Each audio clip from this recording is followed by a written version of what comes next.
All right, folks, live at the desk now, we are joined by Elizabeth McDonald and Maria Bartiromo. Maria, the media wanted to make this about personality, but you think ultimately it comes down to policy.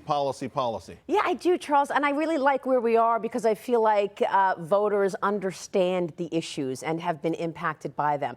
Obviously, tax policy is one of the key issues that we're watching tonight. Very different tax policies depending on the candidate. But you've also got energy policy, which is going to have a big impact. And I think the real sleeper of them all is regulation, because we've seen a host of regulations under the Harris-Biden administration, and it really has worried businesses, some going out of business. And I think if we do see a Harris win, there will be a high expectation out there that we're going to see a whole host of new rules and regulations around the climate change agenda. That's important. Yeah, I mean, EMAC, you have small business owners on your show all the time, and that goes right to the heart of what they talk about with you almost every night. Yeah, you know, it's sort of like going through the forest and the weeds of regulation, and it hits their confidence too, very, very hard. I mean, so it's also, you know, it's the regulatory effect. It's sort of like the creeping lemon socialism through regulation, and they don't like it. They want to get back control of their futures, you know. But Maria, I look at this, and if you look at the electorate,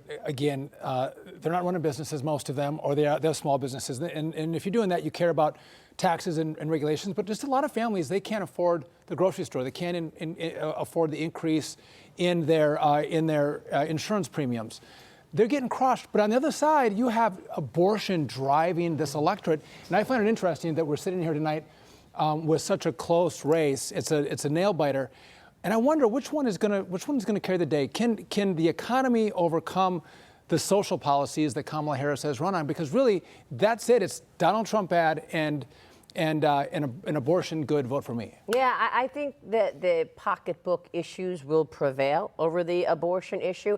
I think it's also about jobs. And when you consider the big issues, not just inflation, as you say, and that is obviously predominant inflation, prices are up 20% in the last 4 years, but it's also the impact, the economic impact of the border. Look, we're talking about this wide open border with regard to murder at the hands of illegal migrants. Let's talk for a moment about the economic impact of what we've seen from the open border, because we saw the last jobs report, which was very weak, 12,000 jobs created, an expectation of 113,000. Even if you take away all the noise of the hurricanes, of the Boeing strike, you get back to the core of job creation, and what you see happening is more jobs are going to illegal immigrants or legal immigrants, both illegal and legal, than they are to American citizens. That hits right at the electorate. So, and you know, the U.S. manufacturing down how many months? And you can't blame that just on hurricanes. There's something wrong structurally inside U.S. manufacturing. Two-year recession.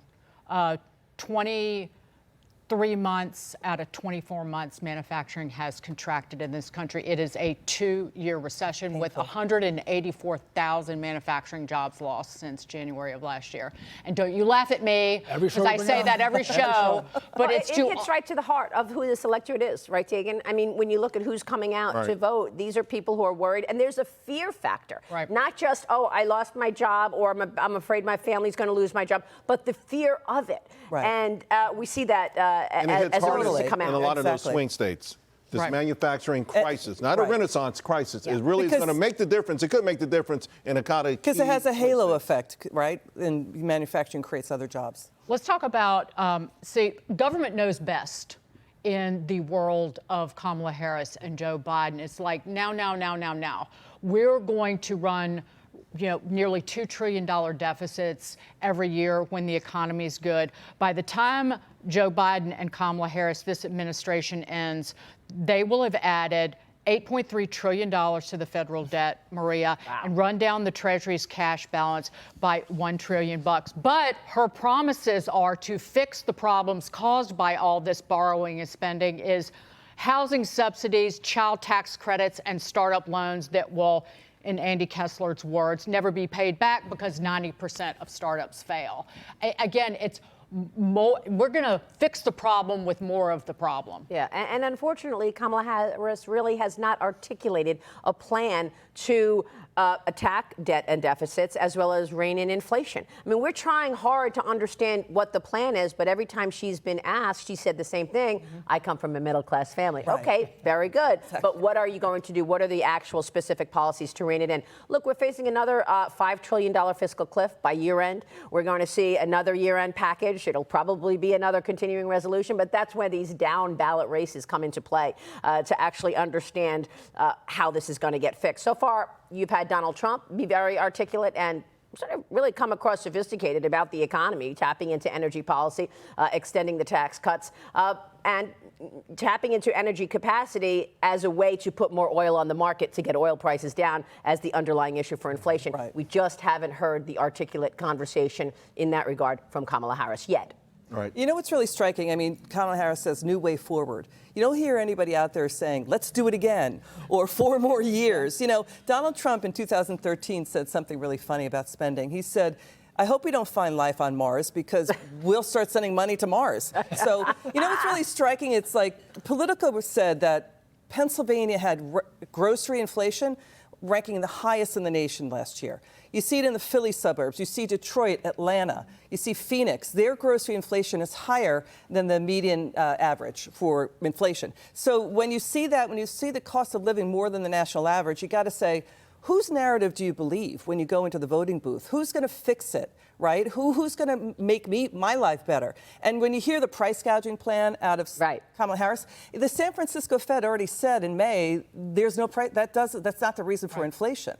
So when you hear Chicago Fed, San Fran Fed saying inflation is because of government spending, you got to listen to the Fed researchers. Yeah, but the bottom line is Harris has gotten away, I guess, with not putting any meat on the bone. At least we'll see. Obviously tonight and by tomorrow morning, hopefully we'll know if she got away with it or not. But to that point, I think, and I want your thoughts on this, the idea for me is like with Harris, particularly this war on business or the rhetoric about a war on business, supermarket chains that make 2% profit margins, and the American ethos of what made us the greatest nation in the first place, right? We pull ourselves up by the bootstraps. Animal spirits drove us here. We talked about small business at the beginning of this.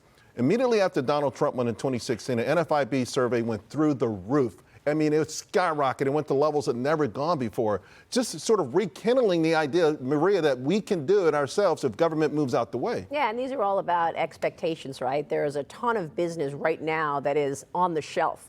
And if Donald Trump does pull this off, those things come off the shelf. I'm talking about deals. I'm talking about capital raises. All of that business is really right now on hold because people need to understand what the policy looks like.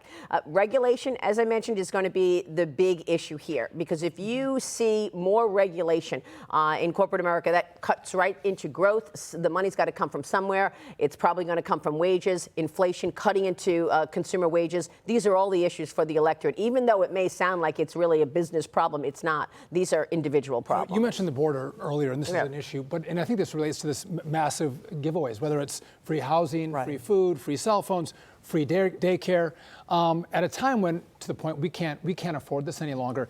But not only that, you have, whether it's 10 or 20 million new people coming into the country, they compete for housing, driving up the cost of everyone's home. And so we talk sometimes about immigration and it's a crime issue.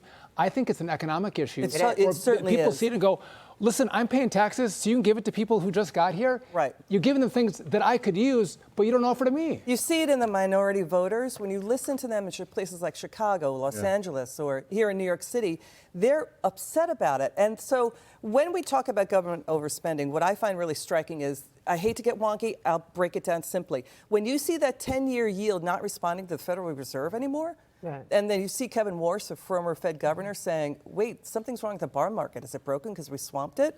So that's a red flag, I think, for overspending. Mississippi alone is spending $100 million every year just on taking care of illegal migrants. Mississippi. Yeah.